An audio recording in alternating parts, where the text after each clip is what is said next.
Hello everyone, today we're going to look at the topic of voltage amplifiers and operational amplifiers as a type of voltage amplifiers. So let's get started. Amplifiers are two-port networks in which the output voltage or current is proportional to the input voltage or current. There are generally four types of amplifiers, namely voltage amplifier, in which the gain is defined as V out over VI, current amplifiers, in which the gain is equal to I out over II, transconductance amplifier are amplifiers in which the gain is I out over VI, and in transresistance amplifiers the gain is output voltage divided by input current. Our focus in this course is on voltage amplifiers. Now, voltage amplifiers can be accurately modeled with three circuit elements, namely Ri, input resistor, Rout, the output resistor, and a voltage dependent voltage source with the value of A0 multiplied by Vi. A good voltage amplifier has a large input resistance or Ri and a small output resistance or Rout. An ideal amplifier has Ri that goes to infinity and Rout that goes to 0. Operational amplifiers or op-amps are voltage amplifiers. As an example, this is the op-amp package for UA741 op-amp, and here is the circuitry inside this package. This op-amp consists of several transistors. We're going to study these BJT transistors in this course. So the IC consists of several transistors, resistors, and a diode and a capacitor. Op-amps are DC amplifiers, or in other words, they are direct coupled amplifiers, so you can directly connect the voltage sources to the input terminals of op-amp. They can amplify both AC signals and DC signals.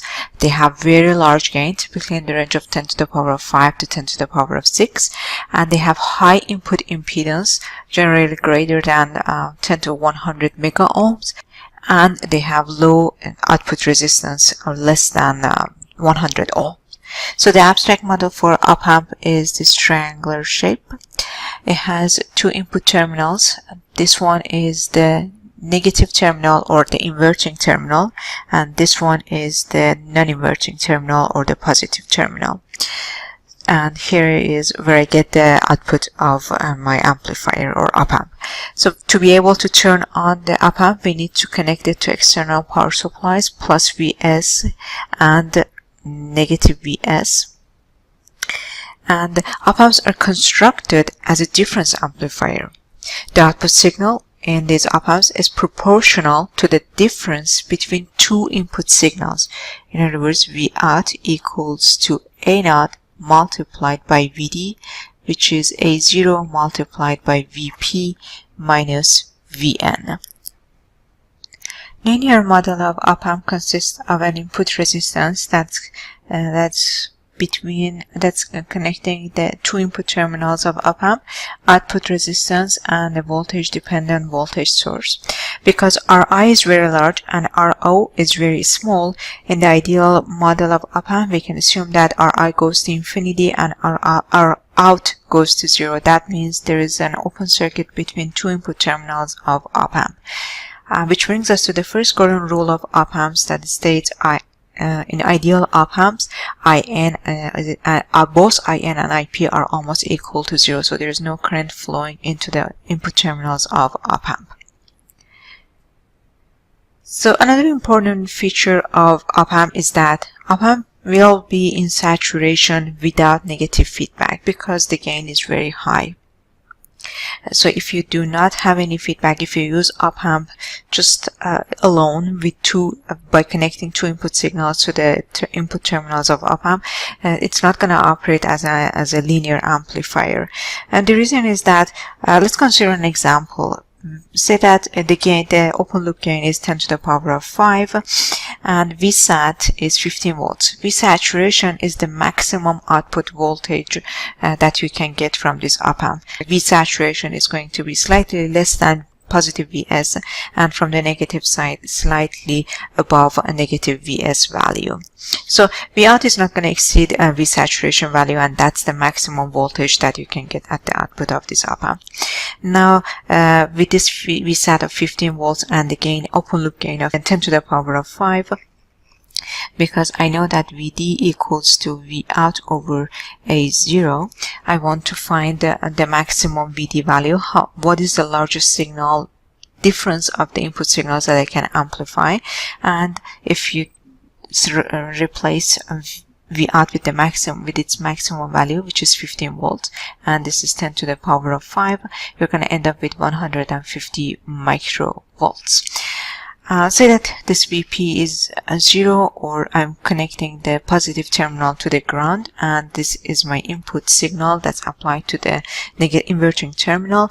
That means the largest signal that I can amplify using this op-amp amplifier is 150 microvolt, which is a very small signal level. So this is one of the problems with using op-amp without any feedback. In addition, A0 is sensitive to the environmental and manufacturing situation, and a slight change on the open loop gain value is going to dramatically change the level of output voltage. To help with this problem, we can add a negative feedback to the original circuit. As you can see in this example, a portion of output voltage from this node is fed through the inverting terminal of op-amp through this R2 resistor. So R2 acts as a negative feedback resistor. Let's write the equations for Vout, Vi, and node voltage at the inverting terminal and see how this negative feedback works. So we're going to assume that this is an ideal op-amp, and with that, In is going to be equal to 0, Ip is going to be equal to 0, and from there I can write II using Ohm's law. I'm going to write II equals to Vi minus Vn divided by R1. Using KCL at this node, because there's no current going through the inverting terminal, II that flows through R1 is the same current that flows through R2. As a result, this is also equal to Vn minus Vout divided by R2.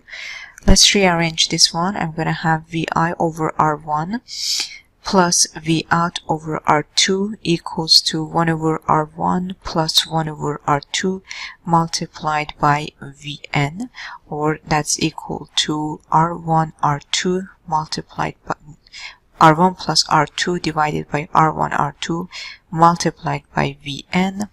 From there, I can write Vn equals to R2 divided by R1 plus R2 multiplied by Vi plus R1 divided by R1 plus R2 multiplied by Vout.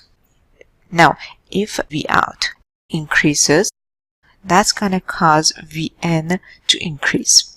But I have this relationship between the output and the difference between two signals that are applied to the input terminals of this op-amp. Vout equals to A0 multiplied by Vd, which is A0 multiplied by Vp minus Vn. When Vn increases, this increase is going to cause a decrease in Vout. The negative feedback is going to stabilize the output voltage of op-amp circuit. This is the same circuit. We are going to solve the circuit and find the relationship between Vout and Vi. So this configuration is called inverting configuration because the input signal, or Vi, is connected to the op-amp through the inverting terminal. Okay, so let's write the same KCL equation for this Vn node, and this is my Vp, and use Ohm's law to find II, and then use it to find the relationship between Vout and Vi.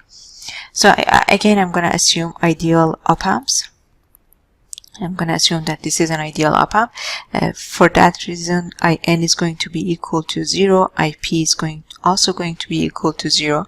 So II is going to be equal to Vi minus Vn divided by R1. It's going to be equal to Vn minus Vout divided by R2. I want to eliminate Vn in this equation so that I would end up with an expression that relates Vout to Vi, and I can use this equation. I know that Vout is equal to A0 multiplied by Vd, which is A0 multiplied by Vp minus Vn. In this circuit, Vp is grounded, so with that it's equal to A0 multiplied by Vn. From there, Vn is equal to negative Vout divided by A0. Okay, so let's plug in this Vn value in the original equation here and find the relationship between Vout and Vi.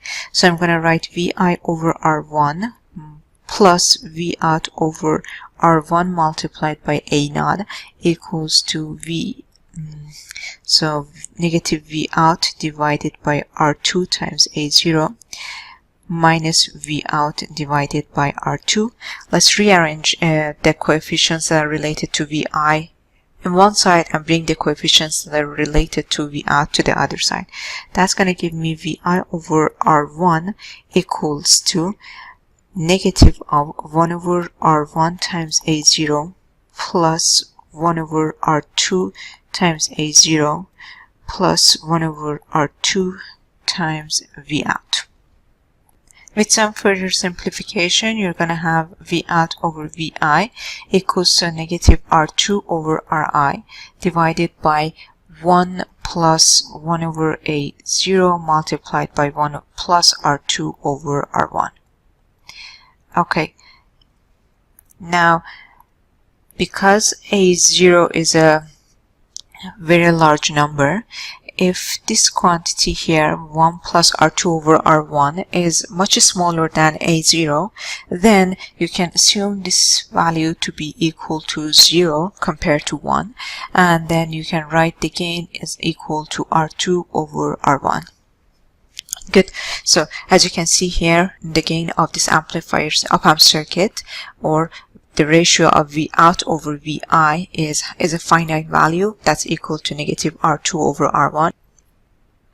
So an important feature of op-amp circuit with negative feedback is that because Vout equals to A0 multiplied by Vd, obviously when the op-amp is not saturated and it operates as a linear amplifier, because Vout has a finite value and A0 is a very large number, that means this is finite, this is a very large number, that means this Vd must be a very small value, which means Vn and Vp are almost equal to each other. This brings us to the second golden rule of op-amp, which states for op-amp circuits with negative feedback, the op-amp adjusts its output voltage such that Vd is equal to 0, or the node voltages at the inverting and non-inverting terminals of op-amp are almost equal. Let's use the two golden rules of op-amps that we learned to solve the same op-amp inverting amplifier problem that we solved a few minutes ago, and see how we can use them to simplify the calculations of the gain.